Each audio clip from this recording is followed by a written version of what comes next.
So question number 106 is a different question जो अभी हमने नहीं किया। अभी तक हमने जितने भी क्वेश्चंस किए वो सारे मोशन अंडर ग्रेविटी थे, जिसमें हमारे पास the only acceleration available was the acceleration due to gravity. तो ये दो क्वेश्चन हमारे दो अलग टाइप के, 106 है रॉकेट वाला, 107 है पैराशूटिस्ट वाला। सो इन दोनों क्वेश्चंस में जो डिफरेंस है वो बिल्कुल यू विल सी कि हमारी g के अलावा भी कोई और वर्टिकल एक्सेलरेशन है। See read the question, a rocket is fired vertically upward from the rest. अब अगर आप इस लैंग्वेज को देखेंगे तो आपको थोड़ी सी लगेगी कि this is something technically wrong. He saying rocket is fired vertically upward from rest, यानी रेस्ट से आप एक ऑब्जेक्ट को अपवर्ड फायर कर रहे हो। तो how is it possible? How is it possible? क्या आप किसी भी ऑब्जेक्ट को अगर ऊपर थ्रो करना चाहते हो तो रेस्ट से थ्रो कर सकते हो? Tell me. Question number 106 is saying a rocket is fired vertically upward from the rest and ascends with a constant net vertical acceleration of 30 meter per second square for a minute. Its fuel is all used up and it continues as a free particle in the gravitational field of Earth. Find the maximum height attained by the rocket, total time elapsed from the takeoff until the rocket strikes the Earth. So you have to first of all make out कि rocket is fired vertically from the rest. तो आप एक rocket को vertically कैसे आप fire कर सकते हो without giving any initial velocity? बताइए बच्चे। A rocket is fired vertically upwards from rest. It ascends with constant net vertical acceleration of 30 meter per second square. तो बच्चे इधर समझने की कोशिश करो। हम अगर एक ऑब्जेक्ट को आप थ्रो करते हैं तो we give kinetic energy. Kinetic energy is a form of mechanical energy, but rocket के केस में जब आप उसको अप थ्रो कर रहे हो तो आप मैकेनिकल एनर्जी नहीं दे रहे हो। तभी मैं लिख सकती हूँ कि it is fired from rest. A point से मैंने एक रॉकेट को फायर किया, तो रॉकेट को अगर मैंने फायर किया तो how can I fire it with an initial zero velocity, because chemical energy is being used up. क्योंकि एक ऑब्जेक्ट अगर ऊपर जाता है बच्चे तो when it is going in the gravitational field of अर्थ, अगर उसकी हाइट इंक्रीज हो रही है तो उसकी पोटेंशियल एनर्जी इंक्रीज हो रही है। According to law of conservation of energy, अगर उसकी एक फॉर्म ऑफ एनर्जी इंक्रीज हो रही है तो कोई और फॉर्म ऑफ एनर्जी यूज हुई होगी। Normally when I throw anything upward, suppose I throw this pen upward, so I give the mechanical energy in the form of kinetic energy. Half mv square में देखती हूँ, particle को throw करती हूँ v velocity से, उसकी velocity goes on decreasing. Highest point पे उसकी काइनेटिक एनर्जी क्या हो जाएगी? जीरो, यानी उसकी वेलोसिटी क्या हो जाएगी? जीरो, और उसकी पोटेंशियल एनर्जी क्या हो जाएगी? इंक्रीज। यानी when the object goes up, जितने भी केसेस में तुम ऑब्जेक्ट को अप थ्रो कर रहे हो तो पोटेंशियल एनर्जी जो है वो इंक्रीज हो रही है और काइनेटिक एनर्जी जो है वो हमारी डिक्रीज होती है। फाइन। अब इस केस में आप मैकेनिकल एनर्जी की फॉर्म में नहीं दे रहे एनर्जी, हम केमिकल एनर्जी की फॉर्म में दे रहे हैं। उसको स्टार्ट हम रेस्ट से कर रहे हैं, but because of the momentum, actually rocket में क्या होता है कि gases are thrown from the back and the rear end of the rocket. The gases go in the downward direction, as a result of which it gets a push in the upward direction. For every action there is different opposite reaction. तो वो इन gases के reaction force की वजह से it goes up. Fine. पहले तो ये समझना है कि goes up with initial velocity zero. तो मैकेनिकल एनर्जी नहीं है बट केमिकल एनर्जी यूज हो रही है। Second thing, and it ascends with constant net vertical acceleration. The language is constant net vertical acceleration. इसका मतलब ये कि ऑल्दो जब एक ऑब्जेक्ट ऊपर जाता है तो वो अगेंस्ट द ग्रेविटी जाता है। जब वो अगेंस्ट द ग्रेविटी जाता है तो g नेगेटिव है, वो रिटार्डेड मोशन होता है, उसकी वेलोसिटी कम होती है। बट इसमें उसने हमें क्या दिया है? It is having constant net vertical acceleration of 30 meter per second square for 1 minute, यानी 60 सेकेंड तक इसका मोशन रिटार्डेड नहीं है। आप एक ऑब्जेक्ट को नॉर्मली आप थ्रो करोगे तो उसका मोशन रिटार्डेड है, उसकी वेलोसिटी डिक्रीज होगी, बट इस केस में उसकी केमिकल एनर्जी की वजह से नेट वर्टिकल एक्सेलरेशन 30 का मतलब उसकी गैसेस की वजह से उसे 40 की एक्सेलरेशन मिल गई है, -10 ग्रेविटी हो गई डाउनवर्ड में, तो भी उसके पास नेट कितना बच रहा है 30।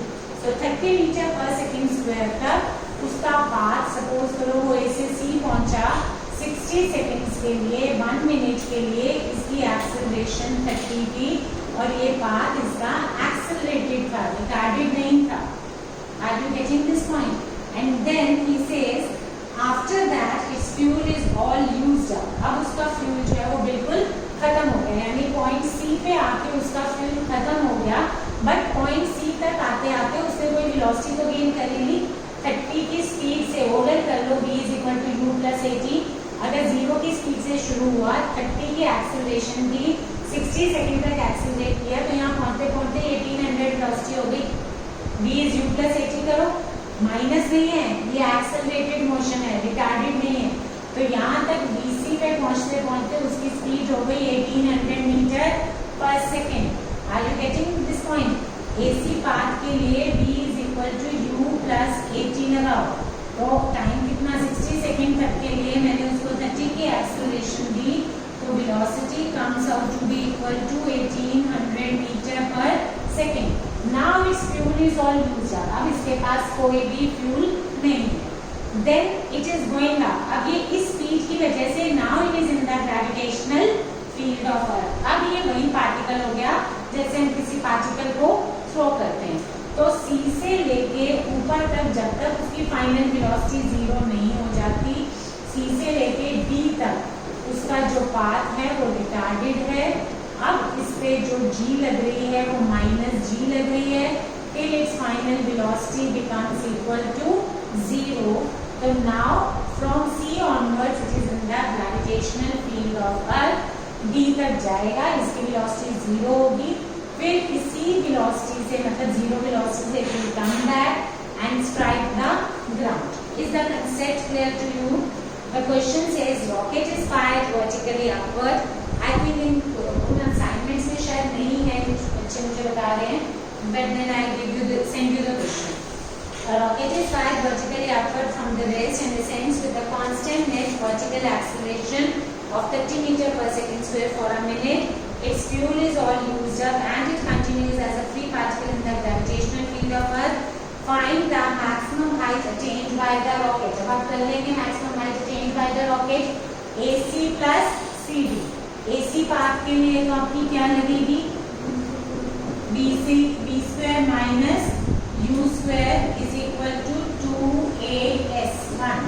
तो ये मेरा क्या है? AC is equal to s1 और ये एक्सेलरेटेड था, इनिशियल वेलोसिटी 0 है, a की जगह 30 लेना है, g नहीं लेना।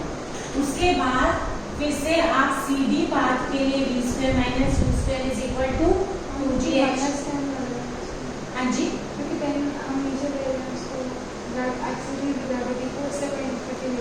नहीं ये 30 तो हमें दे रखी है ना। When the rocket is fired with a constant net vertical acceleration, constant net vertical upward acceleration।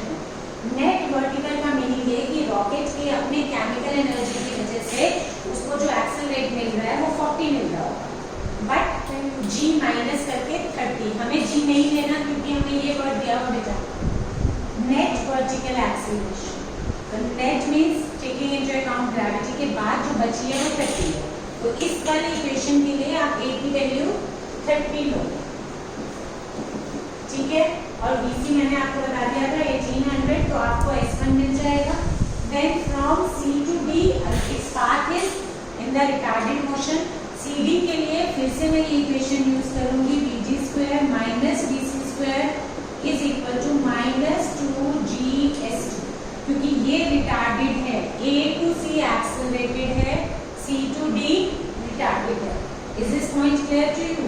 किसी भी पाथ में आपके पास जब भी आपने लिखना है, you have you are considering. तो रॉकेट का एक स्पेशल केस है जिसमें हम एक्सटर्नल एक्सेलरेशन वर्टिकल दे रहे हैं, अदरवाइज वो नहीं आती, एरोप्लेन्स में आएगी से नेचुरली।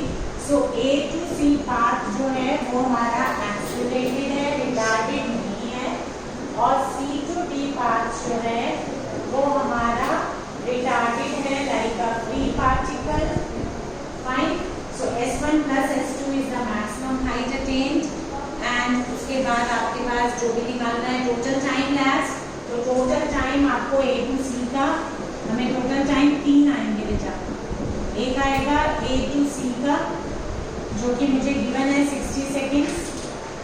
दूसरा आएगा C to D का जो आप निकाल लेंगे, B is equal to U minus GT CT वाले पाथ के लिए।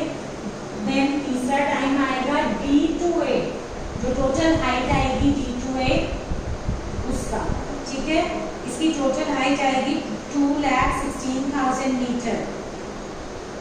जो टोटल D to A आएगा वो वाला time. You will try this question yourself further, मैं खुद नहीं करना चाह रही क्योंकि ये तीनों टाइम अलग आएंगे। A to C एक्सेलरेटेड था 30 पे, C to D रिटार्डेड था -d, और D to A फिर से एक्सेलरेटेड है under the effect of gravity, freely falling object. Is this point clear to you? ठीक है बच्चे, एक पैराशूटिस्ट वाला क्वेश्चन भी है नेक्स्ट क्लास में, reminder with the vertical and जो हॉरिजॉन्टल के लिए कुछ क्वेश्चंस रह गए इसको खत्म करेंगे। Okay, thank you all of you, homework कर लेना। Yes, ma'am.